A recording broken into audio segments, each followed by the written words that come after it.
ఆయన ఎందుకు సిలువ వేయబడ్డాడో తెలుసా? నీ పాపముల కొరకు, మన శాపముల కొరకు, మన అపరాధాల కొరకు, మనకు సమాధానం ఇవ్వట కొరకు.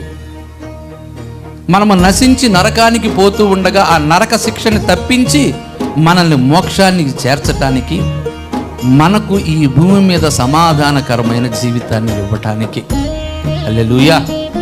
యేసు శిలువ యజ్ఞ యాగము మనకి ఇహమందు సమాధానాన్ని, క్షేమమును, ఈ లోకములో బ్రతికే విధానాన్ని నేర్పించింది. మన మీద ఏలుబడి చేస్తున్న ఆ మరణం అనే దాస్యము, పాపం అనే దాన్ని తొలగించింది యేసయ్య శిలువ యజ్ఞ యాగం. దేవునికి మహిమ కలుగును గాక.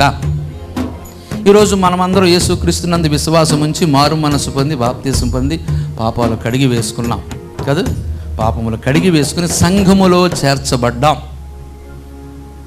సంఘములో చేర్చబడిన వారితో అపోస్తలు చెబుతున్న మాట ఏంటంటే, మేము పునరుద్ధానుడైన క్రీస్తుని ప్రకటిస్తున్నాం.